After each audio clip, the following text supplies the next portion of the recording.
भावी मुख्यमंत्री सगळ्या संगमनेरमध्ये झळकलेले फ्लेक्स। मतदान झाल्यावर निकालाच्या आधी भावी आमदार लिहिलेले फ्लेक्स लावणं महाराष्ट्राला नवं राहिलं नाही। पण संगमनेरमध्ये पॅटर्न थोडा वेगळा होता। इथं फ्लेक्स लागले होते भावी मुख्यमंत्र्यांचे। सलग 8 वेळा निवडून आलेले बाळासाहेब थोरात ट्रिपल हॅट्रिक पूर्ण करतील। राज्यात महाविकास आघाडीची सत्ता आली तर मुख्यमंत्री पदाचा चेहरा म्हणून पुढे येतील, हा फ्लेक्स लावणाऱ्यांचा कॉन्फिडन्स। त्यात समोर सुजय विखे पाटील नसल्यानं ही लढत आणखी सोपी झाल्याची चर्चा झाली।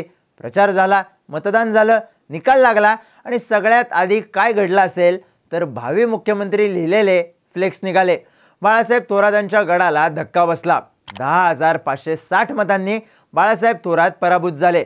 चर्चा पराभवाची झाली तशीच विजेत्याचीही झाली। नगरसेवकही नसलेल्या माणसानं बाळासाहेब थोरात यांचा पराभव केल्याची झाली। थोरात यांचा पराभव करणारे अमोल खताळ आहेत कोण? कुठल्याही लाटेत अभेद्य राहणारा संगमनेरचा गड त्यांनी भेदला कसा? पाहूयात या व्हिडिओमधून।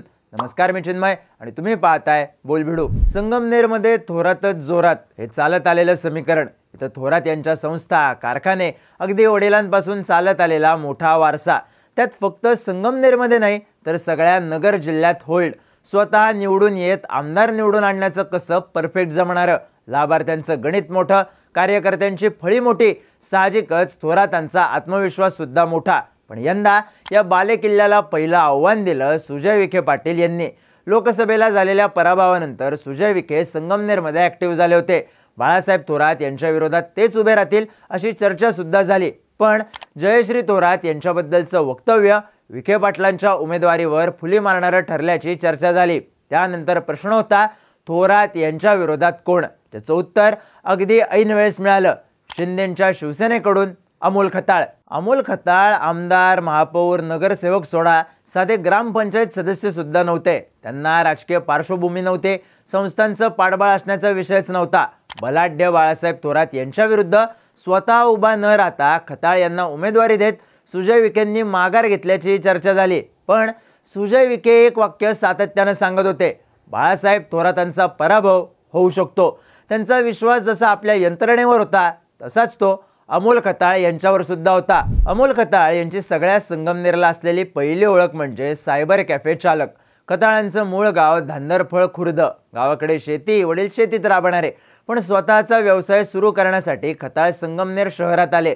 बस डेपोच्या समोर एका छोट्या जागेत सायबर कॅफे सुरू केलं आणि इथंच डाव बसायला सुरुवात झाली। या सायबर कॅफेमध्ये शाळांचे, कॉलेजचे अर्ज भरायला लोक यायचे, ऑनलाईन कामं करून घ्यायला शेतकरी यायचे।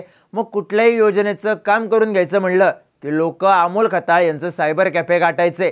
मग बरेच प्रश्न कॉम्प्युटरऐवजी खताळ स्वतः सोडवायला लागले। या सगळ्यात त्यांचा लोकांशी असलेला थेट कनेक्ट वाढला। यातूनच खताळ यांची राजकारणात एंट्री झाली। त्यांचा पक्ष होता काँग्रेस आणि त्यांचे नेते होते बाळासाहेब थोरात।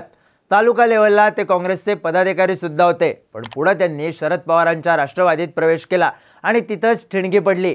ठेकेदारीच्या मुद्द्यावरून त्यांचे आणि बाळासाहेब थोरात यांचे वाद झाल्याच्या चर्चा झाल्या। त्यांनी महाविकास आघाडीला रामराम केला, पण त्याच वेळी त्यांना हेरलं विखे पाटलांनी।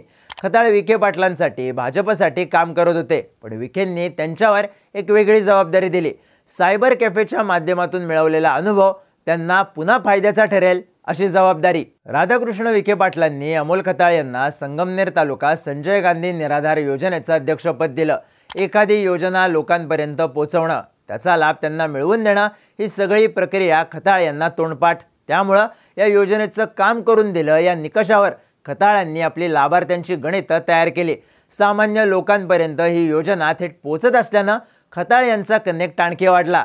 ज्याला जोड पक्ष संघटनेची आणि विखेंच्या यंत्रणेची सुद्धा होती। या जबाबदारीमुळे एक गोष्ट घडली होती, ते म्हणजे फक्त सायबर कॅफे पुरते मर्यादित न राहता खताळ सगळ्या तालुक्यात पोहोचले। मग याला जोड मिळाली एका आंदोलनाची। खताळ यांनी संगमनेर स्वतंत्र जिल्हा घोषित व्हावा म्हणून उपोषणाचं अस्त्र काढलं। यामुळं त्यांच्या मागं लोकांचा पाठिंबा उभा राहिला।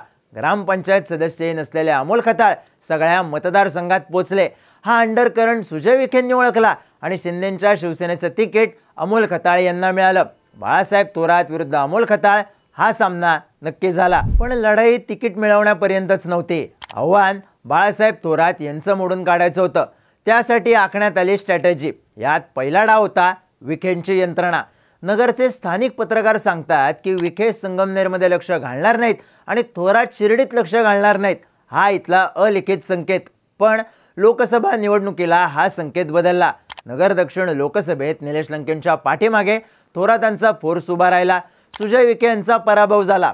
न दिसणारी पण आखलेली लाईन पुसली गेली आणि संघर्षाला सुरुवात झाली. पण जयश्री थोरात यांच्याबद्दल झालेल्या वक्तव्यामुळे संगमनेरमध्ये विखे टिकणार नाहीत असं बोललं गेलं. तरीही विखेंनी इथं सभा घेतल्या, यंत्रणा लावली.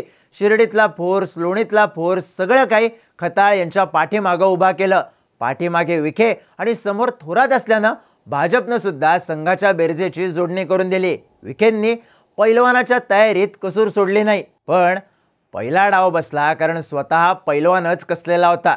खताळ यांनी फक्त विखेंच्या मदतीवर अवलंबून न राहता स्वतःही सगळा मतदारसंघ पिंजून काढला. मतदारसंघात संस्था आहेत, लाभार्थी आहेत, पण पाणी, रस्ते, ठेकेदारी या प्रश्नांचं काय, ही प्रचाराची लाईन खताळ यांनी लावून धरली. मतदारसंघात त्यांची यंत्रणा नसली तरी जनमत आपल्या बाजूने करण्यावर त्यांनी भर दिला. त्यात त्यांनी राजकीय महत्त्वाकांक्षा असलेले अनेक तरुण जोडून घेतले. थोरातांच्या एक हाती वर्चस्वामुळे कित्येकांना राजकीय संधी मिळाली नव्हती. या सगळ्यांची नाराजी आणि इच्छा खताळ यांनी आपल्या बाजूने वळवली. थोरात यांच्या विरोधात बांधलेली ही मोठ निर्णायक ठरली, कारण हे सगळे तरुण आपापल्या राजकीय महत्त्वाकांक्षेमधून आणि थोरातांना पर्याय उभा राहील या शक्यतेमधून पुढे आले आणि खताळ यांच्या मागे मोठी ताकद लागली, जी कदाचित थोरात यांना अपेक्षित नव्हती. कारण खताळांना विजयी करणारा पुढचा डाव म्हणजे बाळासाहेब थोरात यांनी न खेळलेला डाव. थोरातांना कोणी हरवूच शकत नाही, संगमनेरचा गड भेदलाच जाऊ शकत नाही. या आत्मविश्वासामुळे थोरातांच्या कार्यकर्त्यांनी संगमनेरमध्ये फारसं लक्ष दिलं नसल्याची चर्चा झाली. स्वतः थोरात सुद्धा राज्यभरात काँग्रेसच्या उमेदवारांच्या प्रचारात व्यस्त राहिले. त्यातही शिर्डीत राधाकृष्ण विखे पाटील यांना हरवण्यासाठी थोरातांनी जोर लावला आणि त्या नादात संगमनेरमध्ये लक्ष कमी पडल्याची चर्चा झाली. भावी मुख्यमंत्रीपदाचा कॉन्फिडन्स पुन्हा आमदार होण्यापर्यंत पोहोचला नाही.